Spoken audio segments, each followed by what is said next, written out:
সেখানে চলো রেডি হতে হতে তোমাদের সাথে একটা কিছু কথা শেয়ার করি, এটা আমার মনের কথা। আচ্ছা, মেয়েদের ক্ষেত্রে কেন সব কিছু করতে হয়, মেয়েদেরকে কেন তো স্যাক্রিফাইস করতে হয়, মানে এই ধরো মেয়েদেরকে বিয়ে করে কেন শ্বশুরবাড়ি যেতে হয়, কেন এই ক্ষেত্রে উল্টো হতে পারে না, ছেলেরা বিয়ে করে মেয়ে মানে বউয়ের সাথে শ্বশুরবাড়ি চলে যেতে পারে না, এই জিনিসগুলো কেন হয় না? আচ্ছা, এই রিচুয়ালগুলো কি অ্যাকচুয়ালি মানে এই নিয়মগুলো কে তৈরি করেছিল, ভগবান সৃষ্টি করেছিল নাকি মানুষরাই তৈরি করেছিল? আমার এক এক সময় মনে হয় যে কেন ছেলেরাই বিয়ে করে বউদেরকে বাড়িতে নিয়ে আসবে, কেন মেয়েরা পারবে না ছেলেদেরকে বিয়ে করে নিজের বিয়ে বাড়িতে নিয়ে যেতে?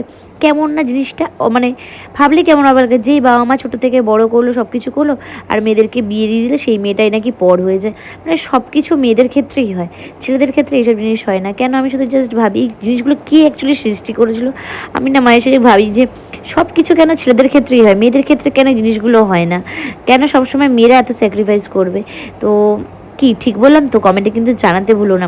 এটা আমার মনে সবসময় একটা কোয়ারি ছিল যে কেন সবসময় মেয়েদেরকেই স্যাক্রিফাইস করতে হবে, মেয়েদেরকেই সব কিছু করতে হবে কেন? আর মেয়েদের তো নিজের বলে কোনো কিছু হয় না, না নিজের বলতে কিছুই হয় না।